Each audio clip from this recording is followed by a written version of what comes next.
بتبتدي حكايتنا في عالم بتسود فيه التنانين اللي ما بترحمش حد، وكل هدفها تقضي على البشرية وتقلب الدنيا جحيم، وطريقة التخلص منها إما عن طريق حرقها أو تجميدها كده يا صديقي. وعلشان كده بيظهر ناس زي أبطالنا علشان يقوموا بالمهمة دي علشان يصبحوا أقوى. وبنشوف الشاب ده عيلته كلها ماتت بسبب التنانين وخلصت عليهم. واحد اتبناه لكن التنين خلص عليه هو التاني، روح يعيش عند قرايبه لكن ماتوا برضه. هو ايه النحس ده يا صديقي؟ لكن في يوم من الايام بيكتسب قوة ملهاش مثيل، وهي دي حكايتنا. فمش عايز اطول عليك اكتر من كده، فجهز نفسك كده يا صديقي علشان هتسمع حاجة عظمة من الاخر. ده هو راجنا صائد التنانين، لكنه لسه على قد حاله، بيكون بيحارب التنين كده لكن ما بيقدرش يتغلب عليه. وهنا بيظهر بطلتنا ليو،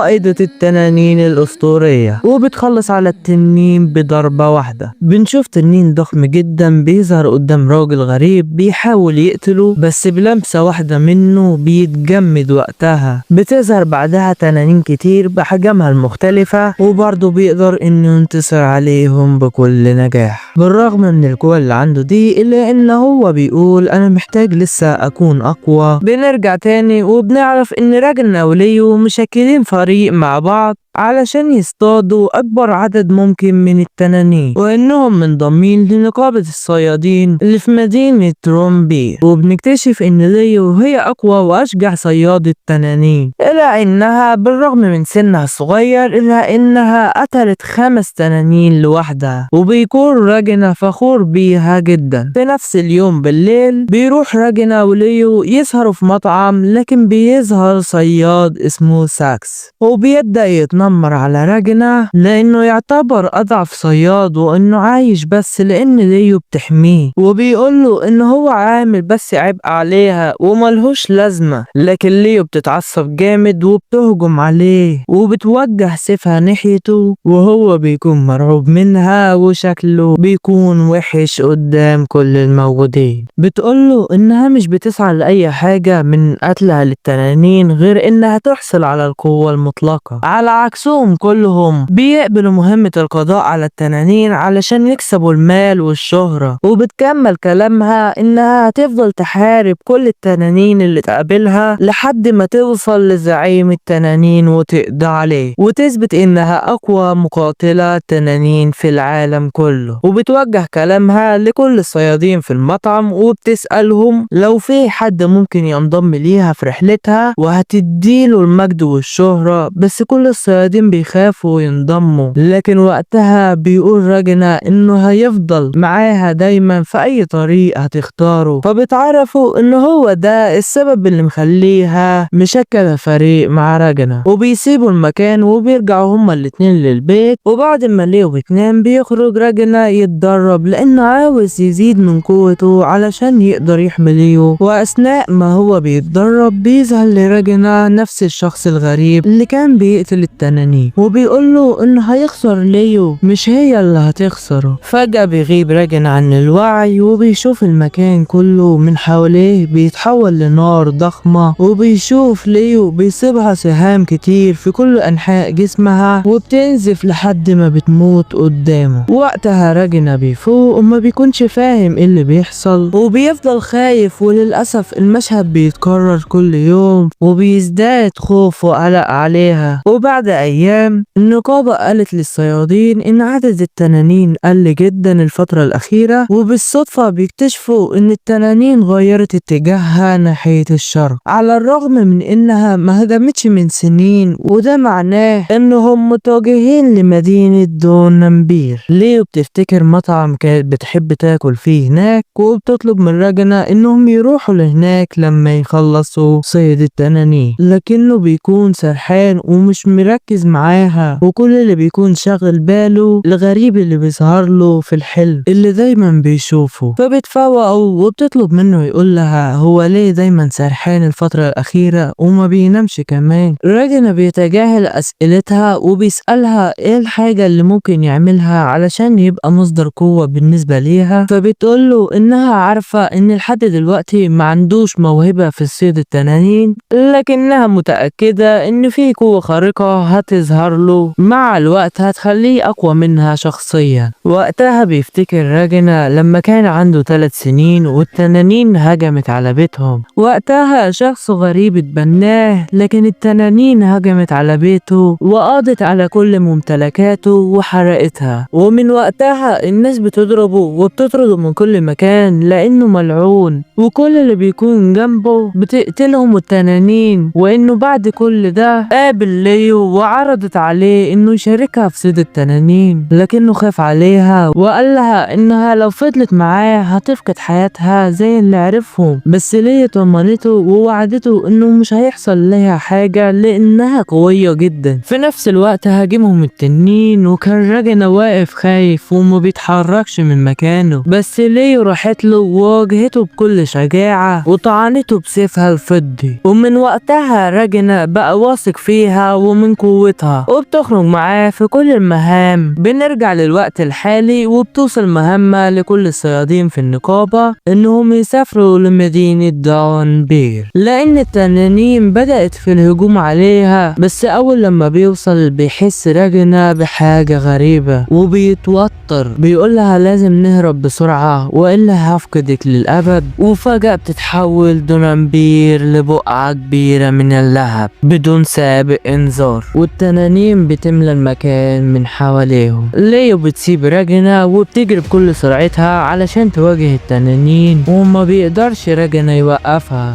وبتقدر التنانين انها تقضي على عدد كبير من الصيادين بدون اي رحمة. وفجأة بيخرج من وسط النار شخص الدم مغطية جسمه كله، وبعدين الدم بيختفي وبيكتشفوا انه تنين بشري مش زي التنانين العادية، وبيخرج اسهم من جسمه وبيقتل 2 من الصيادين. وفي الاثناء دي راجنا بيفتكر الكابوس اللي كان بيحلم بيه دايما في اخر ايامه، وبيلاحظ انه نفس اللي بيحصل بالظبط، وبيحس انه هيفقد ليو. فبيقرر انه هيبذل كل مجهوده علشان يحميها حتى لو هيموت مكانه. وبيجري بكل سرعته وبيهجم على التنين البشري، لكن بيكون في هالة حوالين جسمه بتمنع سيف راجنا من انه يوصل ليه. وفجأة بتخرج كمية كبيرة من اللهب وبيهجم بيها على راجنا وبيحدفه بعيد وبيقع في النهر. وساسكا بيشوف راجنا ووقع في النهر اللي كان موجود في المكان بالصدفة وبيحاول يساعده. وليو بتكون بتتصدى للتنين بكل طاقتها. في نفس الوقت جوه النهر بيفقد راجنا وعيه وبيدخل في الحلم بتاعه كل مرة، وبيظهر قدامه الشخص الغريب تاني. وبيفتكر راجنا لما بيقوله انهم هما الاتنين نفس الشخص وانه راجنا المستقبلي، وبيبدأ يلومه بشدة وبيقوله انه لو كان فعلا بيحب ليو وبيخاف عليها كان هيعمل اي حاجة علشان يحميها وكان هيطور من قوته. وبيحكي له انه في المستقبل عنده القوة اللي كان محتاجها زمان علشان يحميها، بس هو مستحملش يسامح نفسه على موتها بسبب انه كان ضعيف وقتها. راجنا الحالي بيجري عليه وبيمسك ايده وبيديله القوة اللي عنده علشان يقدر ينقذها. فبيقوله انه موافق لكنه هيدفع ثمن غالي جدا. ولكن راجنا ما بيكونش مهتم وما بيكونش بيفكر في اي حاجة غير انقاذ ليو. راجنا المستقبلي بيطعنه بالسيف الفضي اللي معاه وبينتقل ليه القوة اللي بيملكها وخبرته في قتال التنانين اللي فضل يحارب علشان يوصل لها لمدة 10 سنين متواصلين. وحتى انه طور من مهارته وقدرته لحد ما تخطى حدود قدرة البشر وتمكن من كل تقنيات القتال لدرجة انه حول جسمه لسيف فضي وبقى سلاح خارق للقضاء على التنانين. في نفس الوقت عند ليو بتكون مرهقة جدا من القتال ضد التنين البشري وبتقوله انه قوي جدا، وبتسأل اذا كان هو زعيم التنانين اللي بتدور عليه. فبيتعصب جدا منها وبيرميها بكرة نار،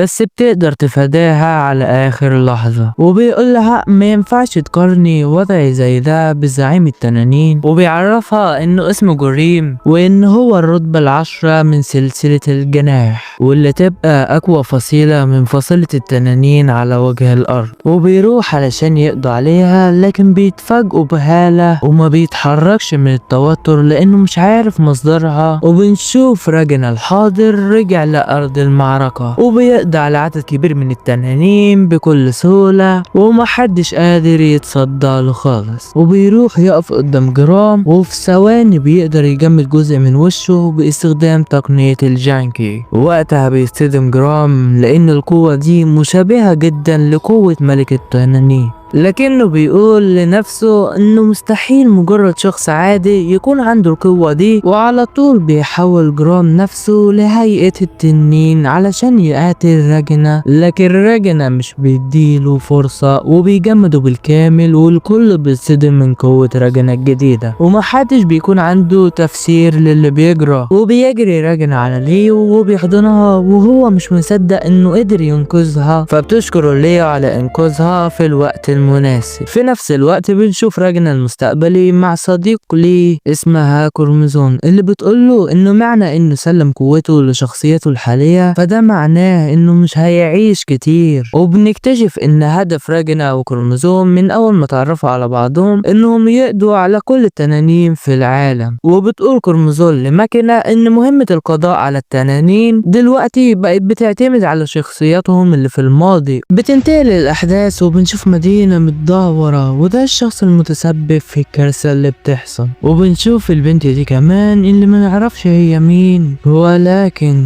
الموضوع شكله ما يبشرش بالخير يا صديقي. وبنرجع لراجنا اللي في الوقت الحالي وبيكون نايم من التعب وليو جنبه بتراقبه، بس فجأة المدينة بتتهز جامد وبتبدأ الغابة تتحرك من مكانها وبتهاجر الطيور من المدينة. وبتظهر كورمزون وبيقول لها ان جه الوقت اللي هي وراجنا هيتقابلوا فيه علشان تبدأ قصتهم الحقيقية. وبيظهر في الغابة تنين اسمه تامرو اللي بيهاجم طباخ وبياكله هو والمساعدين بتوعه، وبيكون في خادمة كمان في المكان بيستعد انه يخلص عليها هي كمان. في نفس الأثناء بتهجم ليو والصيادين على الأغصان اللي بتهاجم، لكن بتتحرك الأغصان وبتكون على وشك انها تقضي عليه. ووقتها بيفوق راجنا وبتخرج من جسمه قوة جبارة وبتقضي على كل الأغصان اللي في المكان. فبيحس تومورو بالقوة اللي انطلقت من راجنا اللي بيجري بكل سرعته لمكان تومورو. بوم بضربة واحدة بيطيره لبعيد وبينقذ الخادمة. ولما بيشوفها راجنا بيعرف انها كورمزون، لكن بتتنكر البنت وبتقوله ان اسمها إليزا، لكن راجنا بيكون متأكد انها بتكذب وانها كورمزون لان شخصيته المستقبلية عارفة كل حاجة عنها، وانها من مملكة التنانين السابقة اللي الملك الحالي للتنانين استولى عليها. في الاثناء دي ليه بتوصل المكان وبيفوق تومورو، وفي نفس اللحظة دي بيحاول يهجم على راجنا، لكن فكرك هيعمل حاجة يا صديقي؟ لا والله، بينطلق عليه بالهالة الفضية بتفجر جسمه تماما. بعدها بيطلب راجنا من ليو انها تاخد كل سكان المدينة وتخرج من الحدود علشان ما تتعرضش للأذى، وبيفهمهم انهم قدامهم مشوار طويل هيضطروا يكملوه من غيره علشان يحافظ عليها. بس ليو ما بتكونش مستوعبة انهم ممكن يفترقوا بالسهولة دي، فبتقرب منه لكن راجنا بيبعدها بعنف. بتهجم عليه لكن هو ما بيكونش عايز يعمل اي حاجة تزعلها منه. ولما بتفوق بتلاقي نفسها على ظهر ساسكا وحواليها كل اهل المدينة، فبتبقى نفسها راجنا يبقى معاها للأبد، لكن هكذا الحال يا صديقي. بنرجع تاني لراجنا اللي بيكون مصمم انه يخليها تعترف بانها كروموزوم، لكن هي بيكون مصممة انها إليزا. بس فجأة بيحس بتعب شديد لدرجة انه بيفقد الوعي لان جسمه بيكون لسه متعودش على كمية الطاقة الكبيرة اللي جواه. وبتفضل إليزا جنبه لحد ما بيفوق، وبتعرفوا انها محبتش تسيب الانسان اللي انقذ حياتها. بس في الحقيقة بتكون إليزا فحصت جسمه وهو نايم واكتشفت ان فجسمه مندمج مع سيف فضي من طراز عريق بيخليه يقدر ينتج هالات فضية في أي وقت والمكان اللي هو عايزه، وعلشان كده ما بتتخلاش عنه لأن عندها فضول تعرف أكتر. فبيقعد راجنا يحكي لها إنهم شكلوا فريق مع بعض في المستقبل وحاربوا التنانين، بس فجأة بيلاحظ تنين طاير من فوقيهم فبياخدها راجنا بسرعة، والتنانين أول ما بيوصل لمكانهم راجنا بيقف ما بينهم وبوم بيخلص عليهم بكل سهولة. وهنا بتكشف كرمزون عن نفسها، بتخرج من بقها سلايم قوي بيحيط بالتنانين وبتضرب بسيفها الأرض فبتحولهم لعظام. وبتقول كرمزون لراجنا إنها موافقة إنهم يشكلوا فريق مع بعض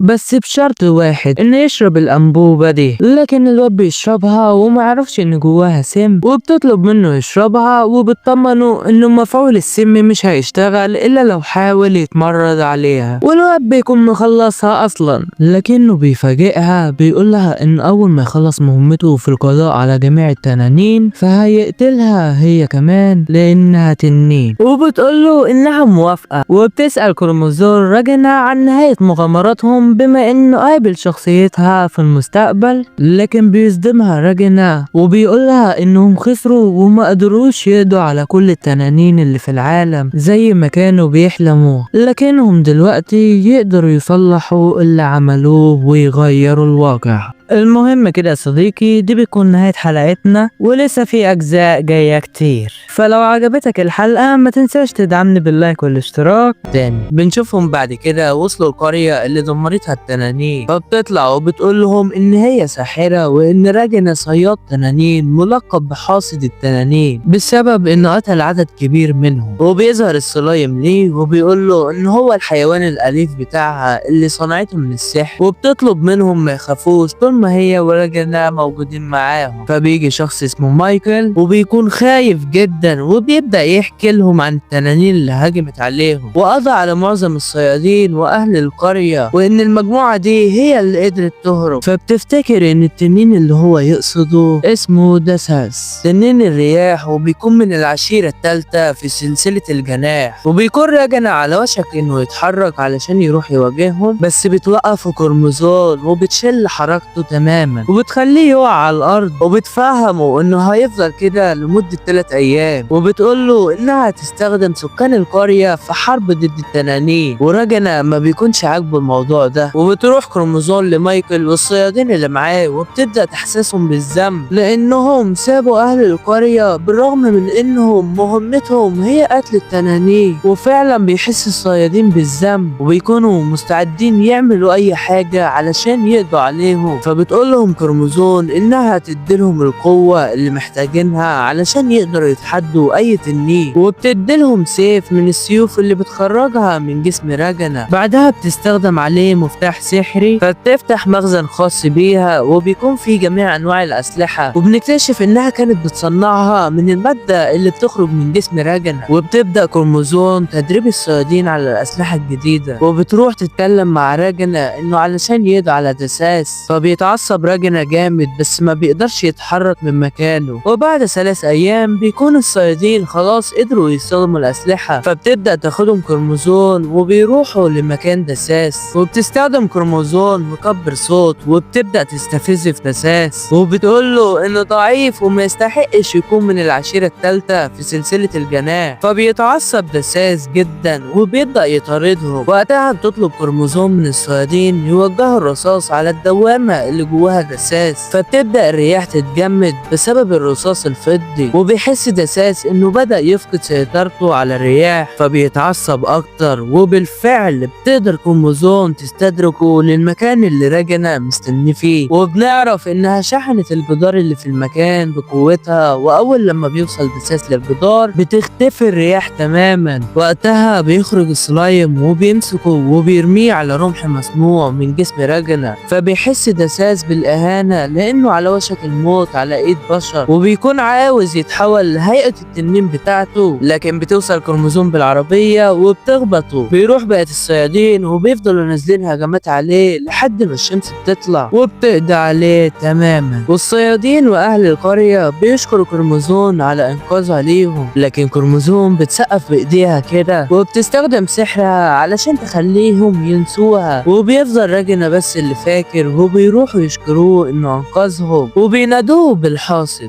وبنعرف إنه كروموزوم عاملة كده علشان تصنع أسطورة من راجنا. وبعدها لما تمشي أهل القرية والصيادين بيسمعوا أخبار في الراديو وإن جيش العاصمة بيطلب من كل السكان يتوجهوا للعاصمة لأن التنانين بتهاجم كل المدن اللي على الحدود. وقتها كروموزوم بتعرف إن العاصمة وقعت في إيدين التنانين، وإن ده فخ علشان يجمعوا الناس فيه ويقضوا عليهم مرة واحدة. بنرجع بالزمن 5 أيام في العاصمة، وبخصوص القصر الملكي بنشوف الملك في مود اللي بيتكلم مع مساعديه عن الهجوم اللي حصل على دونامبيك، وبيكون متوتر جدا وبيطلب منهم يجهزوا نفسهم وكل المدن اللي حواليهم والعاصمة علشان يتصدوا لأي هجوم ممكن يحصل، وبيطلب تجنيد أكبر عدد ممكن من الصيادين. بس فجأة كل حاجة حوالين الملك بتثبت في مكانها، وبتنزل قدامه من السماء تنينة اسمها التمتع، وبتعرفوا انها صاحبة المقعد الاول في سلسلة الجناح، واللي بتكون اقوى سلسلة على وجه الارض، وكمان بتكون قدرت تخترق حاجز الحماية الشمسي اللي حوالين العاصمة. فبيتوتر الملك كده لما بيشوف جنوده متجمدين، بس بتطمنوا انها وقفت الزمن. فبيسألها الملك عن السبب اللي خلاها تروح لعنده، لكنها بترد عليه رد غريب وبتقوله انها جاية تعتذر عن اللي حصل لدونامبيك وعن اللي هيحصل في كل البشر خلال ايام. ساعتها بيتأكد الملك ان مفيش مفر من اللي هيحصل، فبيجمع كل الطاقة الشمسية اللي بتحمي العاصمة وبيستخدموا كسلاح علشان يقضي على التمتع. بس ساعتها بيتحرك واحد من مساعدي الملك وبيتحول لتنين اسمه بورجوس وبيقضي عليه تماما. وفي نفس الوقت ده بيظهر التنين نوبليم صاحب الرتبة الرابعة من سلسلة الجناح، وبيقف قدام التمتع علشان يحميها. بس بتتضايق ان بورجوس قتل الملك وبترجع الزمن دقيقة للماضي. وقتها بيكون الملك حي وبتطلب منه يتعاون معاهم ويسلمهم شعبه علشان يموتوهم مرة واحدة في سلام وهدوء من غير ما حد يحس بأي معاناة. بنشوف بعدها واحد من المستشارين وبيقول للملك ان عدد اللاجئين اللي بيوصلوا للعاصمة في تزايد، وبنعرف ان التمتع امرت الملك يجمع كل الناس حتى اللي في المدن اللي على الحدود. وعلشان كده الراديو بدأ يحذر الناس وبيطلب منهم يروحوا للعاصمة الملكية، لكن في الحقيقة يا صديقي ده بيكون مجرد فخ علشان تقدر التنانين تتغذى عليهم بكل سهولة. بنروح لراجنا ونشوفه لا حول ليه ولا قوة وسط عدد من تنانين الجناح وقدامه التمتع، وكل واحد بيقول رأيه على راجنا. وفي الآخر التمتع بتكون مقررة إنها تضم ليهم لأنها معجبة بقوته اللي بتخليه يتصدى ليهم بكل سهولة، وبتطلع نسل بيكون من عشيرة التنانين وبتخترق بيه جسمه وبتخلي دم التنانين يجري في عروقه، وساعتها بيتحول راجنا لتنين زيه.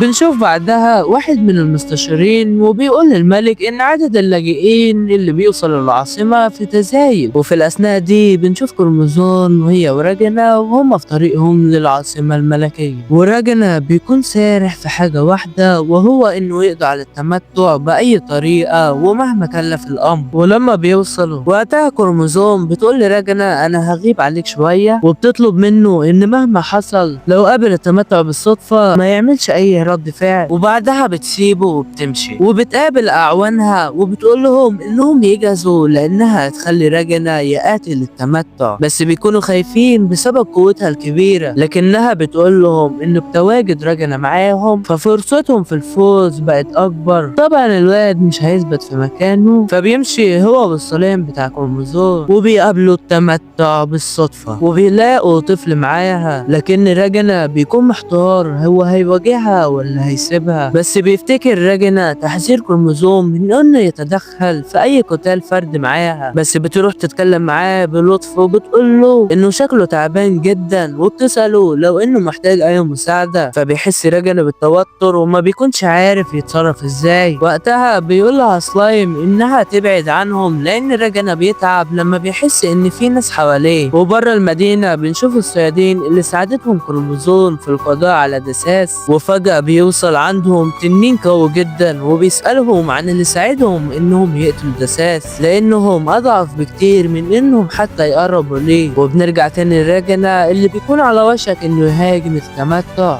لكنه بيقرر يسمع كلام كروموزوم. ساعتها بيوصل واحد من أتباعها وبيشك في راجنا لكنها بتوقفه وبتطلب منه يسيب راجنا، وبالفعل بيسيب راجنا المكان. في نفس الوقت بتكون كروموزوم لسه قاعدة مع أتباعها وبتخطط معاهم في خطة علشان يقدروا يفصلوا ألتيماتيا عن أتباعها. بنرجع لألتيماتيا تاني واللي بيقول لها إنه صنع حاجز وهمي بيقدر يحسب كل يوم عدد السكان واللي كانوا بيخوفوهم، لكن التيماتيا ما بتحبش حد يتعذب. وبيكون راجنا سامع كلامهم فبيتعصب جدا وبيفقد راجنا اعصابه وبيروح لهم وبتكلمهم التيماتيا انها كانت بتوهمهم بخطة لمواجهتها، بس دلوقتي مش هيسمح لنفسه ان يسيب اي تنين على وجه الارض. بس فجأة جسمه بليم بيتفتح وبيتحارب بطعنة من سيفه، وفورا التيماتيا بتتحول لهيئتها الطبيعية في لحظة واحدة بس قبل ما تستخدم سحرها علشان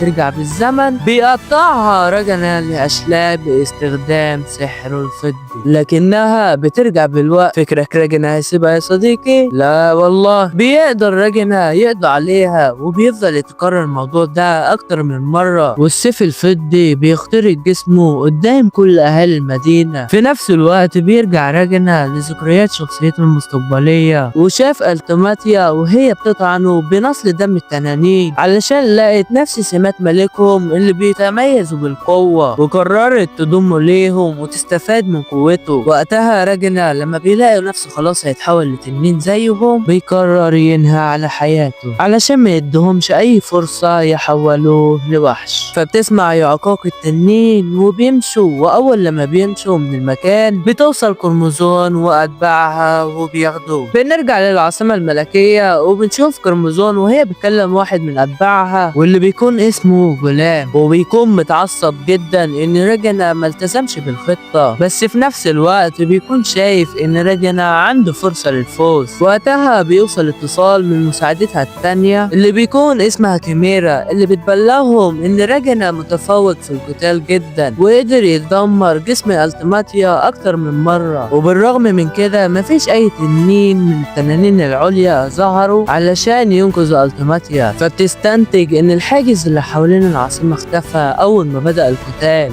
وده معناه انه نابليون حصل له حاجة، فبيطلع يدور على جسمه في اي مكان قريب. وقتها بيقول لهم غلام انه جورجوس خرج من القصر وفي طريقه لراجنا، وبتطلع كروموزون توقفه باي طريقة. بنروح لراجنا اللي كان مستمر في الهجوم على التيماتيا اللي بترجع نفسها تاني في كل مرة بيقتلها، بس في كل مرة بيهاجمها راجنا بهجوم اقوى وبيقضي عليها لحد ما بيوصلوا لجدار العاصمة الملكية وبيدمر الجدار وبيطيرها في السماء بكل قوته. وقتها بتوصل له رسالة من بورجوس انه في طريقه ليها، وبيجمع بورجوس دم كل الاشخاص اللي في القلعة وبيجهز هجوم قوي جدا وبيكون على وشك انه يقضي على راجنا، بس وقتها بيهجم غلام من بعيد وبيقطع راسه. ولما بيشوف راجنا بيحس انه عنده فرصة للفوز، بس وقتها بتظهر حاجة غريبة حوالين راجنا وبيثبتوا في مكانه، والسبب في ده هو ان نابليون فاق تاني وهو اللي بيكون عامل الحاجز حوالين راجنا علشان يدي التيماتيا فرصة تستخدم سحرها، وبالفعل بتسترجع جزء كبير من جسمها وبتخرج تنين كبير بيحاوط راجنا، فبيحاول يسترجع قوته علشان يكسر الحاجز ويوصل لها، بس بيزيد نابليون من قوة الحاجز. في نفس الوقت بيوصل سلايم عند نابليون وبياكله، لكن بتكون التيماتيا قدرت تستعيد جسمها بالكامل وبتكون خلاص هتطلق تقنية الرجوع بالزمن، بس وبيتفاجئ ان راجنا بيخلص على جميع التنانين وبيوصل لعندها وبيدمرها من تاني وبيبعدها بره العاصمة الملكية تماما. فبتكون مصدومة من اللي بيحصل ومش مستوعبة ايه سر قوة راجنا اللي بيفضل يوجه لها هجمات قوية وبيدفنها في الارض تماما. وبتكون اخر محاولة للرجوع بالزمن ليها وفعلا بتنجح فيها يا صديقي. ومرة واحدة راجنا بيلاقي نفسه في العاصمة الملكية لحظة وصوله أول مرة، ما بيكونش فاهم ايه اللي بيحصل. وقتها بتظهر التماتيا من وراه وبتستخدم سحر توقيف الزمن، وبتقرب التماتيا منه وبتقوله انها استخدمت سحر قوي جدا ورجعت بالزمن بالرغم من ان التقنية خطيرة وبتأثر على العالم كله. بس بتقوله انها شافت خصم قوي جدا وكانت مستعدة تعمل اي حاجة علشان تقضي عليه، لانه بالتأكيد هيكون تهديد على ملك التنانين. وبيكون عندها فضول كبير تعرف